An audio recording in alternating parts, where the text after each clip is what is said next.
kamar Dr. Ahmad dinnan jama'a sai da ta kai mishi ya shiga kunci a rayuwar shi har da ya fito yana faɗi a cikin karatuttukan shi, suka tsaye da albashin shi aka ce a daina biyan shi albashi.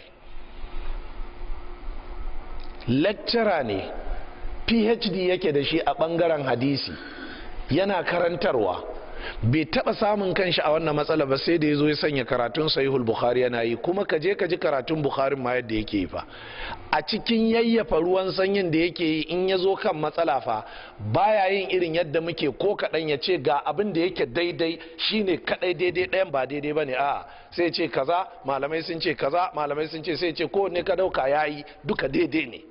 Amma duk da haka aka ce a kashe shi. Ana nan sai ainihin suka ce a dakila albashin shi, a daina bashi albashi. Idan magariba ta yi nan kofar gadon kai zai zo ya sa motar shi, yana da 'yan motar shi wata Hilux, yana ainihin yin tasi da ita gwarzo-gwarzo yana nemo abincin da zai ci. Shi da kanshi ya faɗa a cikin karatun shi, ni kam na san haka, ni da kaina na san haka dama, ni na san haka. Amma da al'amari ya kai al'amari da kanshi ya fito yana faɗin haka. Littafin Irwa'ul Galil gashi nan, shi ya siyar mini da shi gashi. Wannan littafin Irwa'ul Galil Dr. Ahmad ya siyar mini da shi naira 5,000. Ta kama ne din nake faɗi saboda ire-iren waɗannan matsalolin suna yaɗuwa cikin matasanmu. Kuntata mishi akai a da'awa ya zama abin da zai cefa ne a gidan shi.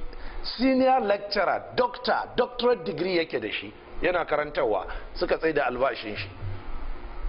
Da la'asar sakaliya ya kira ni muka je fito da littafin, ya ce littafin nan malami na ya ɗauka ya bani shi hannu da hannu Albani, ya ce ba ni son littafin nan ya je inda zai bata a daina ganin shi a duniya, tare da cewa akwai irin shi a kasuwa. Ya ce amma ina jin daɗin wannan hannu da hannu ya kawo ya bani, na aka je kaka kawo 5,000 ka je ka rike littafin nan, na san zai tsirin a wurinka ne.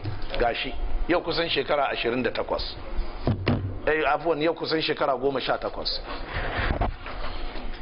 aka kuntata mishi rayuwar shi. Ƙarshe da tafiya ta tafiya me ya faru? Ya nemi taimako a nan cikin masallaci, aka gina makaranta kai tsaye a bayan wannan masallacin. Sai da ya gama ginawa kap, sai gwamnati ta ce ai filin ba nashi bane, kai manta cikin jami'a ne, don haka sai aka ce an kwace makarantar. Sai zo yana cewa daga na yi kaza, daga na yi kaza, daga na yi, ni duk sanda muka haɗu dariya nake yi. Sai in ce malam, you are welcome to the field, marhaban ila saha ad-da'wiyya, yanzu ne ka shigo fagen da'awa.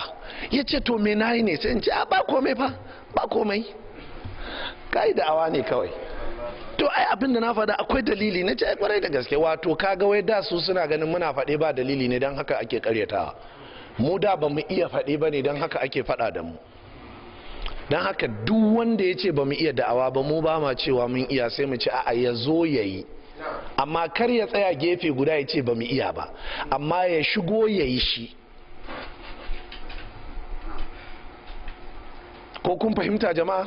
Mecece da'awa shine ka rinka neman yadda mutane za su gyara ibadarsu, ka rinka ma'asu wa'azi game da shirka, ka rinka ma'asu wa'azi game da bid'a, ka rinka wa'azi game da fasikanci, game da zalunci, ka rinka cewa kaza ba daidai bane, ga abin da yake daidai a yi, ka rinka kane musu nasiha, ka saurari me zai biyo baya kwana biyu.